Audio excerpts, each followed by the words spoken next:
Alright, hello friends. I'm going to be doing the patch 4.1 rundown. It's kind of not really in-depth patch, not that many changes or whatever that are major to specific champions, but some unique game changes are in this patch. So I'm just going to quickly go over this.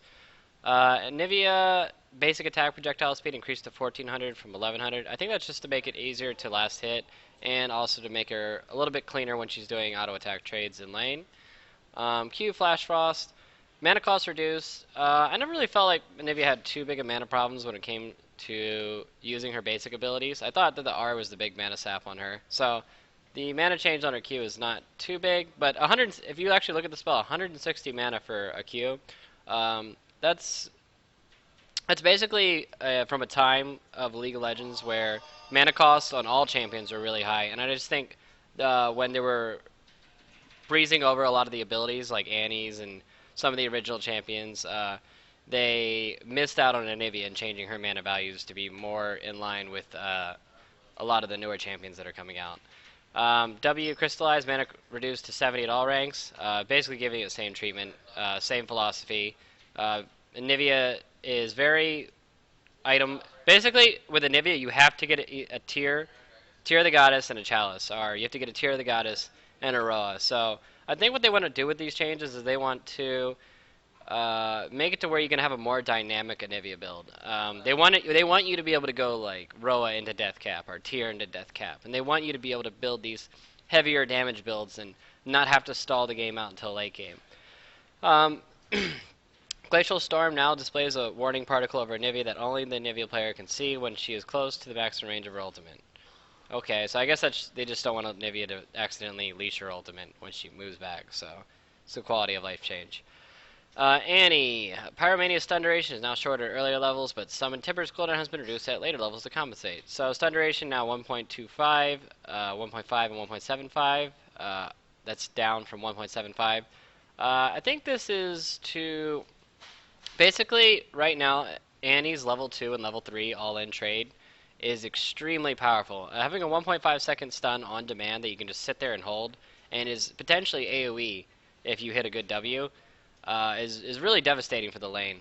And a lot of champions can't really hold up to that. It's an instant stun too, so there's almost no counterplay to it. I think this is just more to tone that down. The stun goes up to 1.5 once she's level 6 though, and that's when she has Tibbers. So I think her all-in at level 6 will still be almost just as strong, but I think this is really just aimed towards hurting her early 1 through 6 phase and making it to where you can actually deal with her. Because right now Annie has very few losing matchups outside of maybe like Leona, and Lulu can somewhat deal with her, but outside of Lulu and Leona, I don't think that many champions can deal with Annie. So I think this nerf is to make it towards you have more variety of champions you can pick versus her. And then the cooldown reduced to 120, 180 at all ranks. This is actually a buff to mid lane Annie to an extent, and it's also a buff to late game Annie support. You're able to get off your Tibbers AoE combo a little bit more often, and you're going to be CDR cap probably, or at least have 20% CDR from your Shurelya's items. So the cooldown's going to be pretty low on her ultimate late game. See, Evelyn, Hate Spike. Missile speed reduced to 1250 from 2000. Actually, I haven't seen this on live yet, but 1250 sounds like a pretty slow-moving Hate Spike trail. I'm actually curious if you can outrun the Hate Spike if you're on some faster champions. I'm not really sure why they did this change.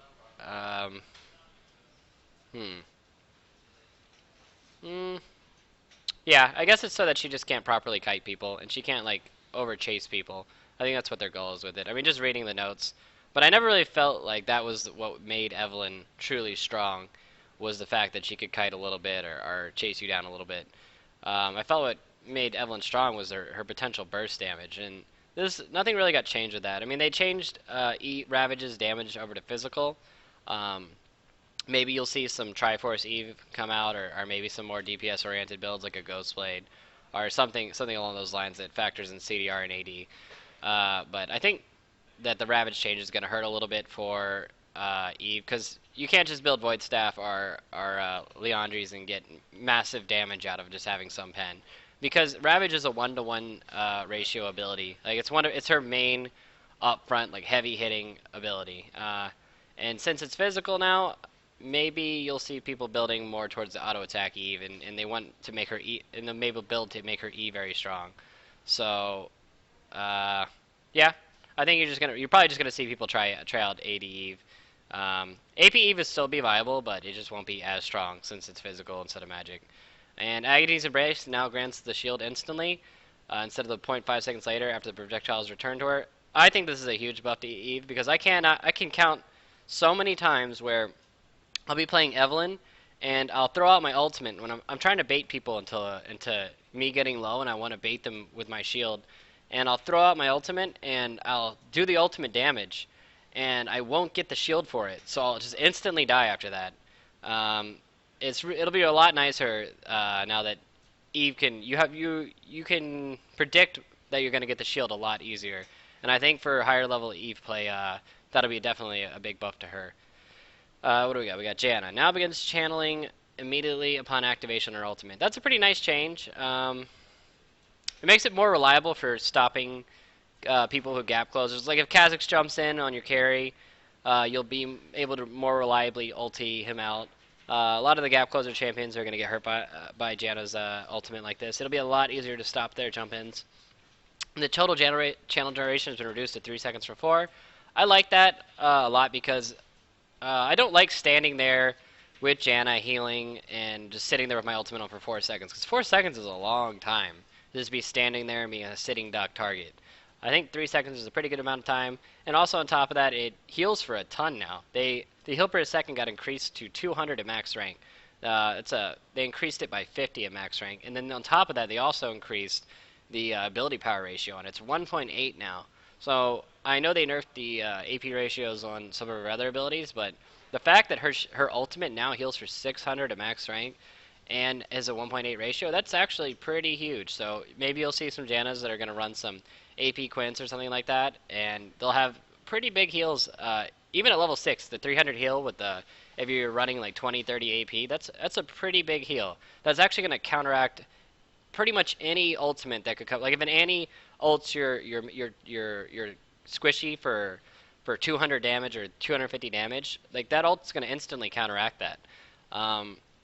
So I think Janna's going to be, you're going to actually be able to deal with some of these burstier lanes. I think her laning's still going to suck ass, but I think if you 1v2 with her, or if you get her into that early dragon fight, I think she'll be a little bit more reliable. I don't think that Janna will be amazing after this, but I think these are definitely some nice little changes to her. I think she still needs to have a little bit better laning phase before we'll start seeing Janna more often. Oh yeah, we got Jinx. Jinx has lowered base health. She has 462 base health now, and her health per level has been increased to 82.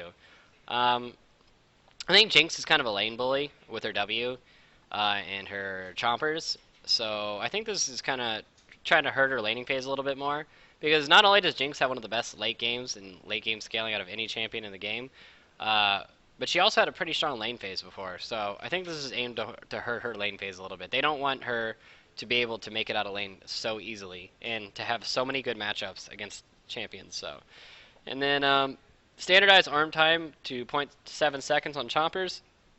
I think it's a pretty nice change, because actually I notice it sometimes where sometimes the chompers will go off and other times they won't, and it'll be almost the exact same duration. So I like standardized arm time on that though. It'll allow you to predict the ability a little bit more and to play around it a little bit more. And fix the bug that would cause chompers to not activate on champions dashing over them. I've actually never experienced this bug, but I'm sure it happens a lot. Reduce damage at earlier levels. Alright, so they took 20 off the base. I think it's a pretty good change. It's not like a massive, like, oh my god, 20 damage on your chompers, it's huge. But it's a nice little tone down, and I think that's aiming once again to kind of nerf her laning a little bit. I think Jinx will still be an amazing champion, but it'll just be a little bit rougher to play her lane phase out. Nasus, they reduced the range on Wither to 600 for 700, and then they also made it to where it no longer increases the cast range when you're ultimated on Wither and Spiritfire. I think this is pretty big for late game Nasus when you're trying to run down a carry. But I think for laning, Nasus will still remain the same champion. He'll still be the same hyperscaling champion. I think his late game will be a little bit hurt by this, and versus some team comps that have actually pretty good range, like Caitlyn, Tristana, Kog'Maw, Jinx, this is going to hurt Nasus a lot. But against lower range champions and team comps, I think Nasus will still be the same champion. Rengar, Savagery basic attack buff, not the speeded buff, reduced to 2 seconds from 6 seconds. Um, I think this is to make it to where you can't get off the double Q thing. I'm not sure if that's what they're aiming towards, but I'm pretty sure that's what their goal is they don't want Rengar jumping out with the double Q and just instantly one-shotting your carry. Because I'm sure everybody's played AD carry or some type of squishy champion and played versus Rengar and just instantly got in one shot, and you're just like, damn, there is not a thing I could have done about that. And I don't think that that's a way that Riot likes to. That's anti-fun. I think Riot wants to have their game and champions have counters to everything or ways to outplay it. And currently, right now, there's almost no way to outplay a Fed Rengar if you're a squishy target, if you're alone. Um, W, Battle Roar. Empowered Battle Roar heal change to 20 plus 10 times per level, amplified by 1% per 1% of Rengar's health missing. This is just to like change also the tank Rengar that people have been building, where they rush Sunfire Spirit Visage, and he's impossible to get out of lane. And eventually he will also get damage items after that, and he just turns into a split pushing god. So this is massive nerfs to Rengar's laning phase, and also massive nerfs to his roaming potential. I'm not sure how good he'll be after these changes. I don't think he'll be played as often. Thank God, because I hate this champion. And then Riven, I'm so glad they're nerfing her as well, because she's pretty much permanently banned in high elo right now. Her base attack damage reduced to 54 from 56.7, and attack damage per level increased to 3 from 2.7. That means at level 18 she'll have more AD, but in earlier levels she'll have less AD. And Riven doesn't really lose that many trades to anybody at level 1, and I think this is aimed towards hurting that. Damage per strike on Broken Wings decreased to 10, 30, 50, 70, 90, plus 40, 45%, 50, 60% total attack damage from bonus attack damage. I'd have to do all the math on that, but overall this looks like a nerf to her early game, and then I want to say, no, I can't really say buff to her late game. I'd have to do the math on it depending on what items as well. But it definitely looks like a nerf to her early game overall. And I think their goal here is to nerf Riven's level 1, 2, and 3 trade. Because currently right now Riven has one of the best level 1, 2, and 3 trades out of any champion in the game when it comes to top lane. Because she has so much mobility, and her Q just combined with her passive gives her so much damage. They also reduce the shield duration to 1.5 from 2.5 seconds on Valor. This is just to make it easier to kill a Riven that's, yeah, like Riven just trades too well with her E, and I think this is another thing aimed at hurting her laning phase.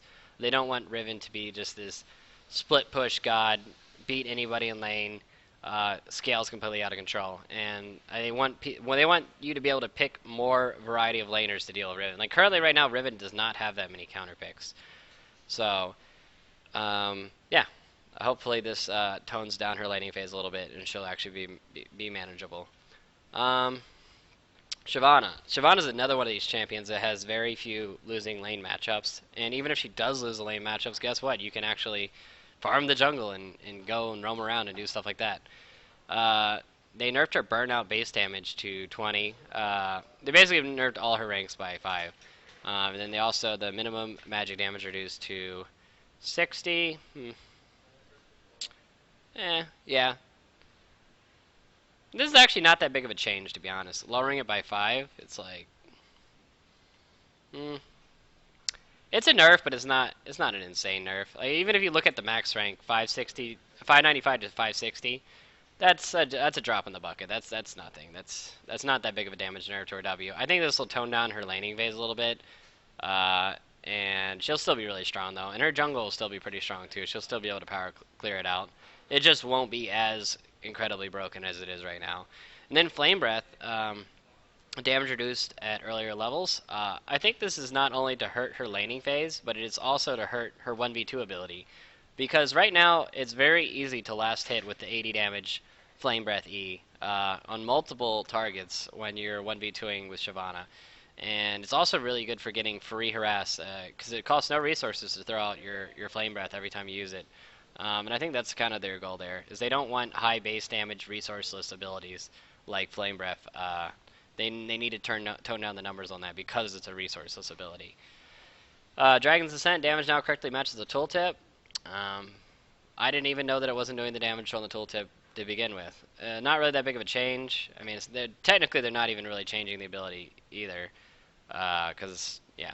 I mean, I guess it does less damage on the first rank and then more damage on the max at the top rank. Not that big of a damage difference. 25 on both of those. So I think Shyvana will still be pretty strong.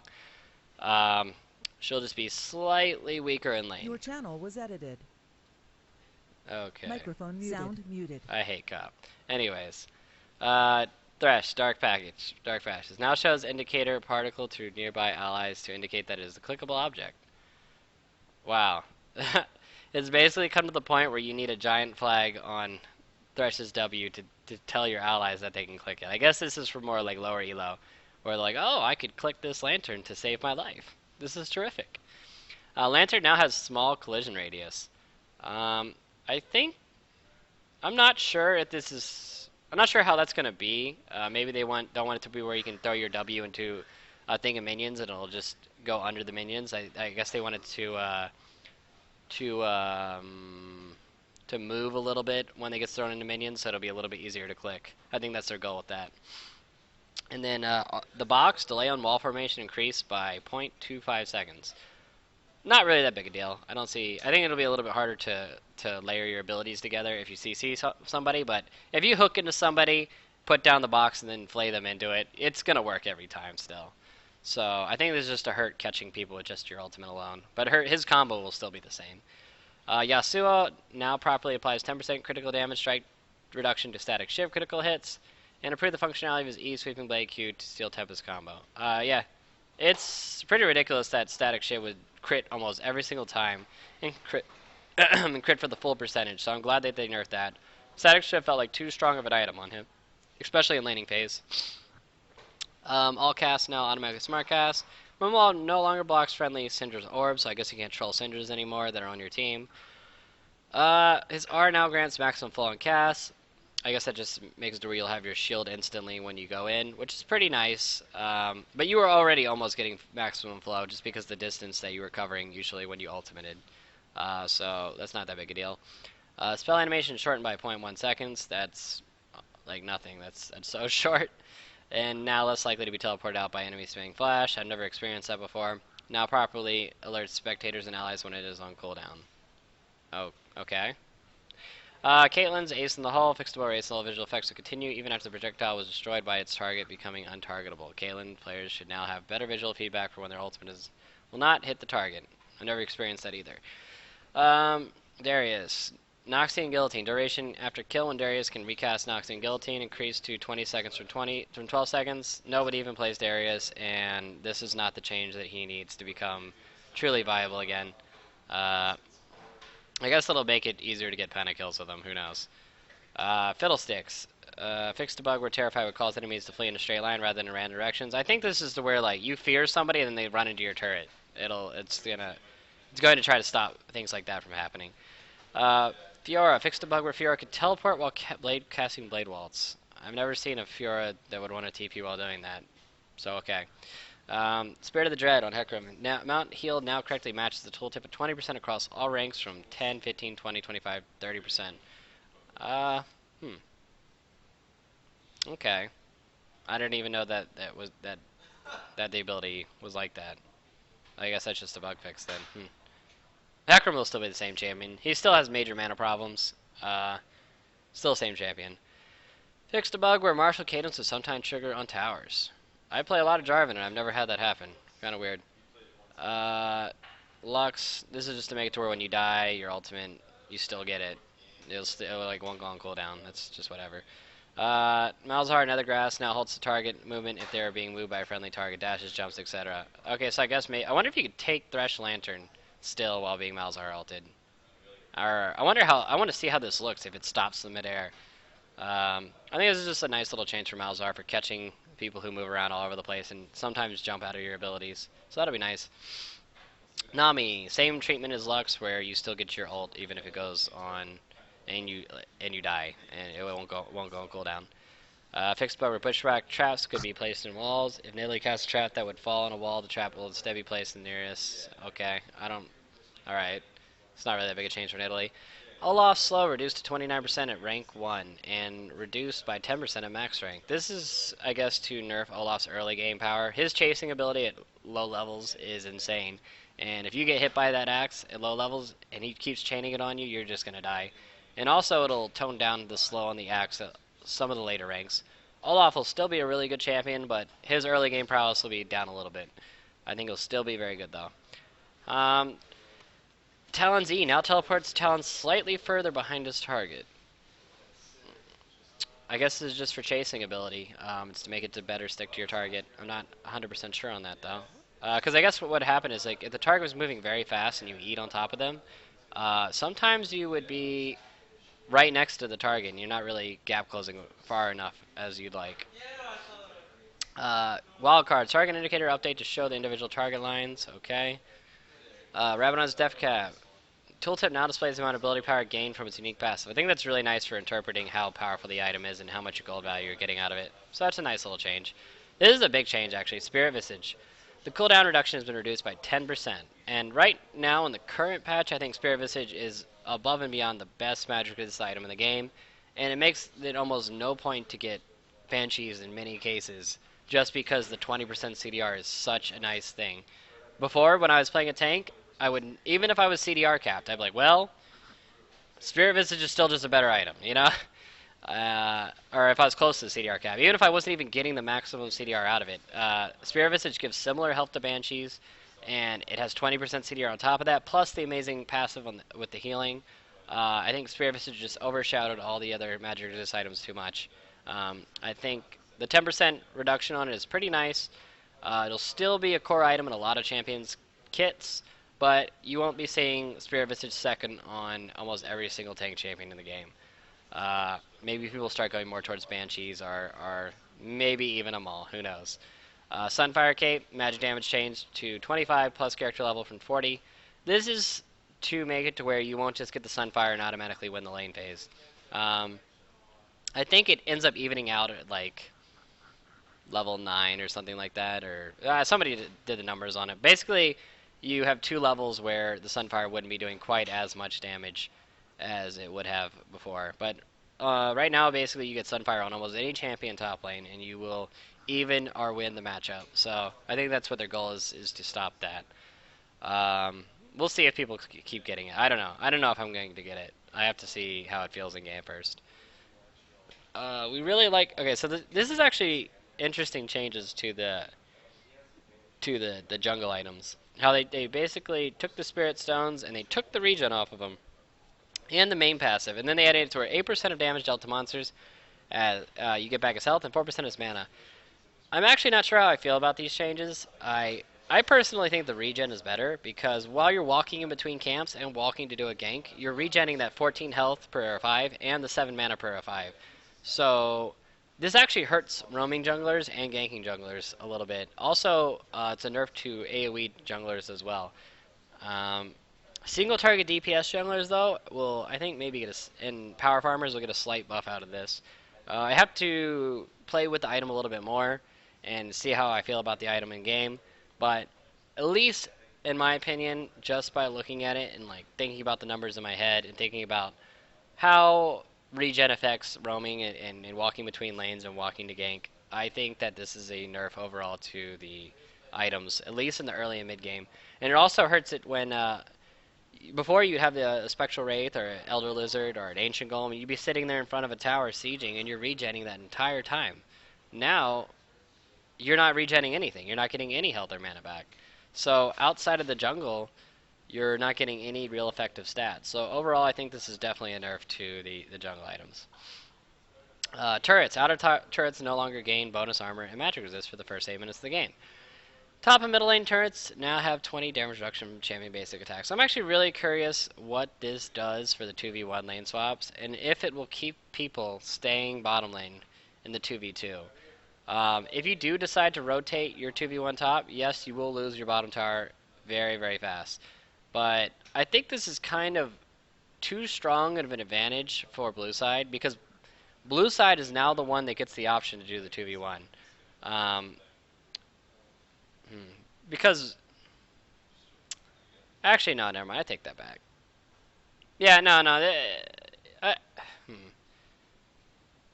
Yeah, but the more I think about it, it's just like basically you decide if you're the one initiating the 2v1, you're going to be put at a disadvantage because you will lose your bottom turret faster, no matter what side you're on.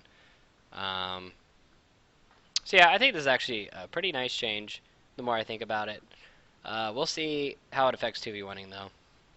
I have to look at it a little bit more and see how the 20 damage affects auto attacks on turrets. And these are just Crystal Scar and Twisted Tree Line changes. I don't really play that map that much, so I'm not going to comment on it. And then they did like a new player experience, which is not in the game yet. But that's it for the patch notes. I hope you guys enjoyed it. Thanks for watching.